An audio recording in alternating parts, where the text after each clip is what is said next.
Ryan, a new thing we're doing this season on Sports Bluff is after every week of games, we're going to get in here on our Monday show and say just a highlight of the week, a highlight of one of the games or moments that we wanted to bring attention to. Mine is going to be Baker Mayfield's performance against the Vikings. Tampa Bay wins the game. Wow. 20-17. I was a little bit down on the Vikings this year, so I'm not stunned that they lost the football game, but I am kind of stunned at how well Baker Mayfield played.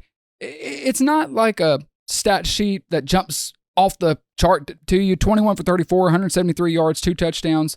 But if you watch the game, he just played with so much poise. He played with so much grit. It was the Baker Mayfield of old, and that's where I wondered where that guy had gone, and finally he decided to show up. I feel like I've been hanging on to the Baker train. It's not that I love him. I just have said I think he is one of the best 32 quarterbacks in the league. I think he is a starting quarterback. Yes, towards the lower end, but he's better than Desmond Ridder. Okay, let's be honest.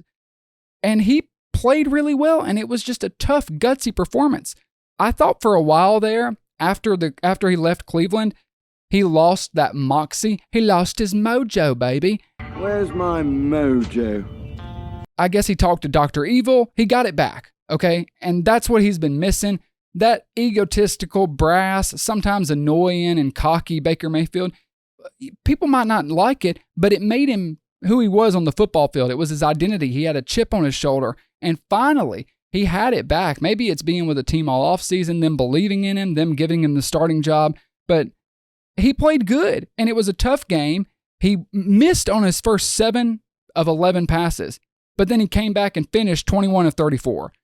That just tells you that under the pressure, he performed, and I'm impressed by him. I think he's going to be the starting quarterback all season. I don't think they're going to turn to Trask, and I'm happy for Baker Mayfield and surprised by the Tampa Bay Buccaneers being able to wear down Minnesota despite having some offensive line injuries. They win the football game and start the season 1-0. That's my highlight of the week.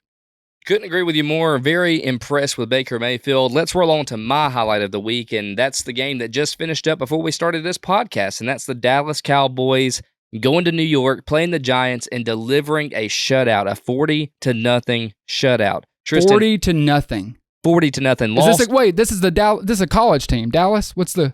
Yeah, Dallas versus Wake Forest. Oh, okay. That's what it was. Okay. Makes sense. No, it was the New York Giants, my friend. Unbelievable. And it was the worst loss the Giants have suffered in 50 years. Is it really? Years. Yes. Yes. Yeah, I was looking at analysis before we started this, and I stole a little stat there because how was I supposed to know that? I haven't even been around for 50 years. But thanks for calling me out on that. Sorry. No worries. But look, this defense was phenomenal. It started with a block kick that they returned for a touchdown, 7 sacks, 3 forced fumbles, 1 fumble recovery, Holy 2 crap. touchdowns, and 1 field goal block. They scored points and did things on defense every way they possibly could. They made New York look like they wasted a ton of money putting it into Daniel Jones because he looked like a freshman college starter on the field tonight. It was a dominant performance. It was one of the best defensive clinics I've seen put on the field since I've really been keeping up with the NFL, honestly. Like, I'm not even trying to over-exaggerate it. It was just Dallas's night. It was raining, I get it, but still, it was at home in New York. Dallas doesn't play in the rain, guys. They don't. They have a dome. So you can't hang that and say, well, it was raining. No, you guys should be the ones used to playing in the rain.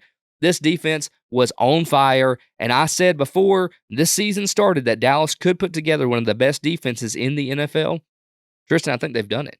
When you pull up the stat sheet, you look at both quarterbacks and you're like, wait, where'd the points come from? Well, it was defensively, right? Because Dallas's offense has a lot to work on. Now, that you could chalk up to some rain there, but I tell you what, Dallas defense won this game for them tonight, and it made them look very scary, and the Giants look like little bitty people, not giants. Not giants, more like Jack, right? Right. The beanstalk. You got it? You got that, Jack? No, but thanks for walking that out, too. Okay, make sure. I'm funny, guys, I swear.